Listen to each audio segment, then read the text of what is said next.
Hey guys, how you all doing? Welcome to Expert Link and me, David Ford, and our third conversation and co-production.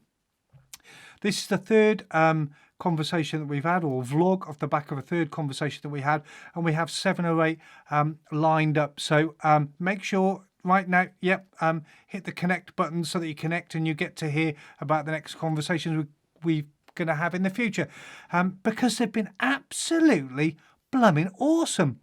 You know, this one we asked the conversation was just a real simple conversation, and it is, what does co-production mean?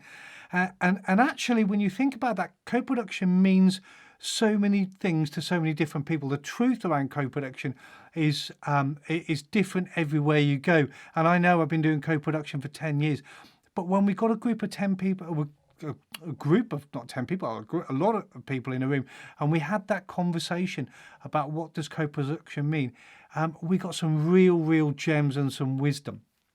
The way that we framed it is we asked really simply, what does it mean to you? Also, give us some examples of co-production. And thirdly, what else are the things that we need to do to make co-production happen going into the future? So what things can we do to make it better?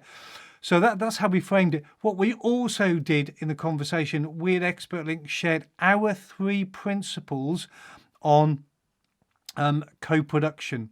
But there's a disclaimer here. We don't own the truth, don't have a monopoly on it. We've all got our own truths, but we were just sharing our bit of wisdom, the way that everyone shared their wisdom in that conversation. So listening to the conversation on the back of it, what was really interesting is the way that the way that co-production got framed. So it came from it. What we understood it was we could frame co-production in 3 different ways. The first thing is, and the way that we think about it. So the first thing when we talk about co-production is you might think of it as a definition. Okay, so as a definition, it's about people working hand in hand. It's about partnership working and collaboration, or it could be about people working in a strength-based way. But it's not. It doesn't need things or people to be fixed. It's not about fixing things. It's about a way that we work. A definition, right? This is what co-production is: working collaboratively together in a strength-based way. So that was the first way, a frame or way of looking at co-production. This wisdom is awesome, isn't it? Make sure you stay tuned to the end. It gets better. So the second thing was, or the second frame or way we can look at co-production is thinking about it as a function. So, or the function that it plays. So it's co-production is really good as a tool for transparency, isn't it? It's it's absolutely fantastic. It's a way of making a better environment, or creating a better environment. It's a way of creating and developing tools. It's a way for services to limit the assumptions, not just services actually, but people, to limit the assumptions that they have on other people and about the way that they work. So it's a really good leveler on that ground, isn't it? So it's a fantastic way to look at co-production as a function. So a definition, a function, and then finally, in terms of the things that make it work. So in order for co-production to happen, what needs to happen? So it needs to be organisational. That's absolutely an essential, or team approach, isn't it? It's no good one person trying to do co-production, which we hear often, by the way, and no one else around wanting to play. It's then really difficult, especially in hierarchical organisations and systems. So in that respect, what it needs is the power to be unleashed, the power to be for people with the power to let go of it, especially in those hierarchical systems, isn't it? It also needs flexibility to balance the drive for quick results with the resource that's required to make sure everyone who should be involved is involved. Now that's a difficult one, isn't it? Quick results, making sure that everyone's involved who should be involved, and the resources are there to ensure that happens. When often we're in this environment and driven by results and time and pressure and all of those things, that's a challenge, but it's not insurmountable. Also, it needs to empower people and give them a sense of ownership. That collective ownership, or that ownership of being a part of, is so important when we want to create change. So those three frames were really good, weren't they? Looking at co-production as a definition, looking at the function that it plays, and then in terms of the things that make it work. So 3 frames to look at the definition of co-production. Now, I think they're really, really helpful. And if you're starting off on your journey of co-production, those are 3 different ways that you can look at it to ensure that you're covering all of the bases, if you like. That's really, really cool. Okay, so the next sort of thing that we talked about is to talk about some really good examples of co-production. And I think it would be remiss of me or rude not to mention some of these right now. We heard about the booth centre and the culture at the booth centre, which is really important. That culture and everyone buying into that culture of co-production. We heard about Shelter, the work that they're doing, Groundswell and the culture that they have and the work that they're doing. Dragons Cafe, never heard of them before. Somebody brought it to the table and talked about actually that they don't have this binary thing of givers and receivers. It's just one. And I really, really like that everyone is there as one. That's absolutely fantastic. And that's about co-production, isn't it? That is co-production, maybe in its purest sense. I don't know. I've never been there, but I will make an effort. I'll find out where Dragons Cafe is and try and get there when we can, and then let you all know how it what my experience was like. We heard about Cardboard Citizens as well, and the incredible work that they do, and SHP as a service provider, who were there in the world. And actually, what I brought up, which one that I brought up that I think is doing co-production really, really well, certainly the part that I work with, MHCLG. Bet you didn't expect to hear that one, did you? The Ministry of Housing, Communities and Local Government doing co-production. And yes, they are. They're doing all of the bits.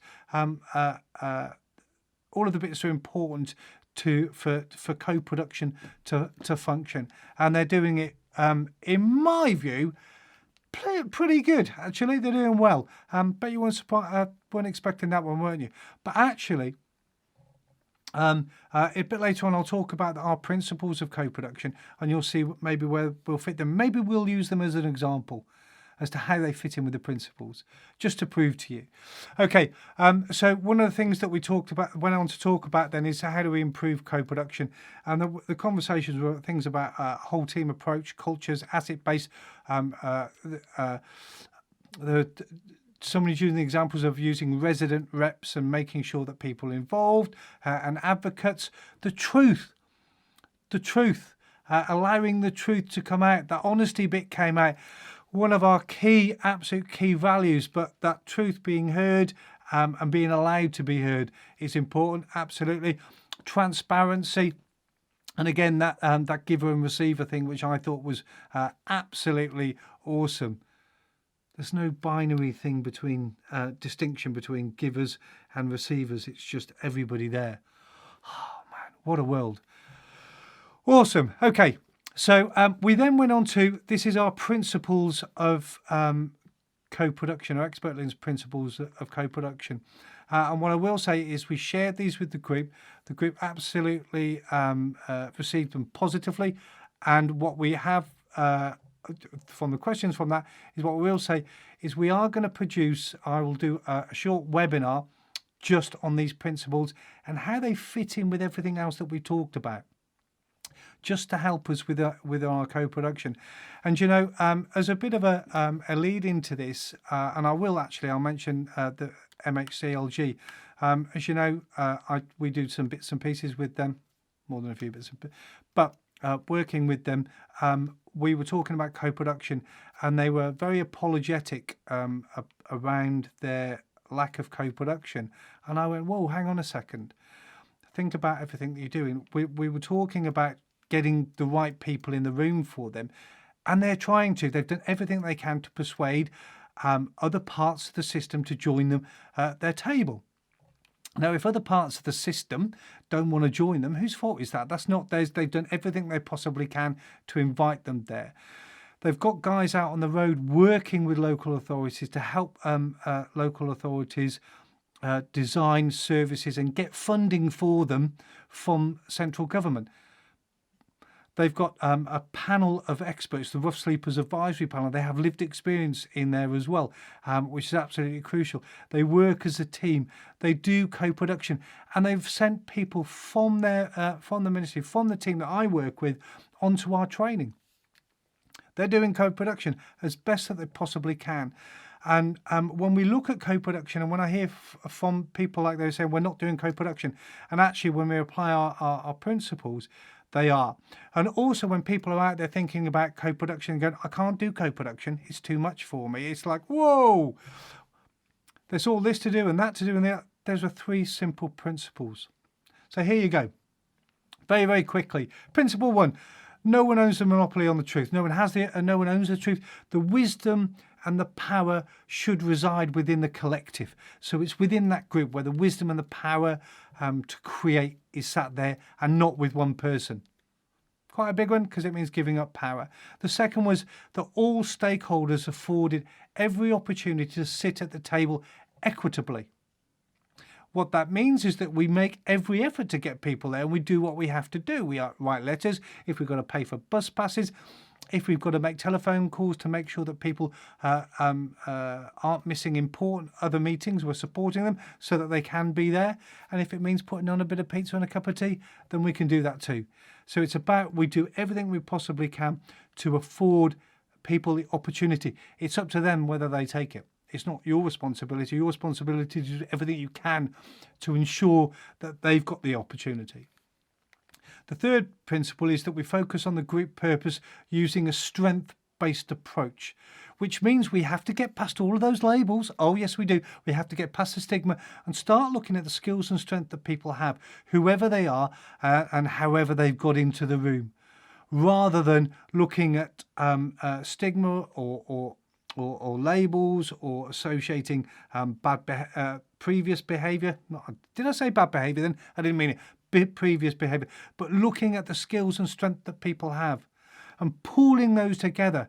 Because, when we pool all our strengths and our skills, wow, as individuals, we're incredible, aren't we? But co-producing as a collective, we're flipping awesome.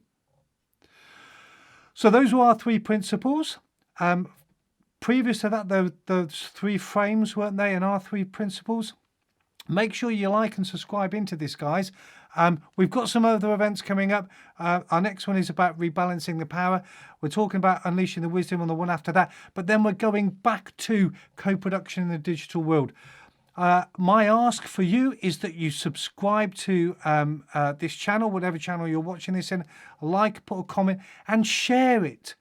Because actually it's the sharing of this, our wisdom, our collective wisdom, which will encourage more people into doing co-production and make and create a better world for all of us. Guys, that's enough from me from now. I've been talking for far too long. But until next time, well, I look forward to seeing you then. Until next time, stay safe. Don't give up. Don't give up. Don't give up.